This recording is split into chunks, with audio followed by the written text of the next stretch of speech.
Hi everyone, in this video I am going to share the trick to remember the ingredients of Dashang Agat. So let's get started. So trick is विडंगने पाटावर बसून गजानन सोबत त्रिकटू अति वचावचा सैंधव टाकून हुंगले. तर ही trick आहे. या ट्रिकने हे सर्व घटक द्रव्य लक्षात राहतात. सर्वप्रथम आहे विडंग. विडंगवरून विडंग लक्षात राहील.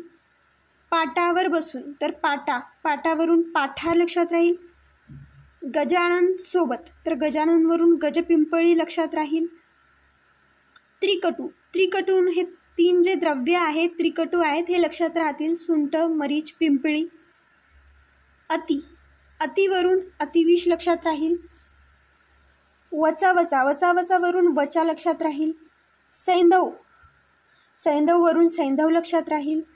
टाकून हुंगले, इथे हुंगलेवरून हिंग लक्षात ठेवायचं आहे. सो परत एकदा सांगते. विडंगने पाटावर बसून गजानन सोबत त्रिकटू अति वचा सैंधव टाकून हुंगले. तर ही ट्रिक आहे. या ट्रिकवरून हे एवढे घटक द्रव्य लक्षात राहतील.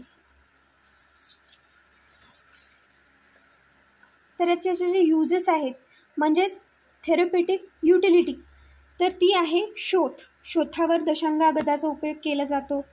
त्याचबरोबर ज्वरावर उपयोग केला जातो. कंडूवर देखील उपयोग केला जातो. अरोचकवर देखील उपयोग केला जातो आणि त्याचसोबत कीटविषावर देखील दशांग अगत वापरले जाते.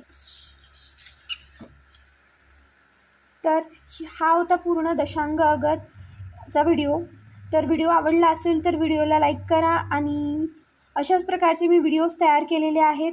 त्याची लिंक मी वर देते आणि डिस्क्रिप्शनमध्ये सुद्धा देते. तर ते व्हिडिओज बघा आणि चॅनलला सबस्क्राईब करा आणि फ्रेंड्ससोबत शेअर करा. Thanks for watching.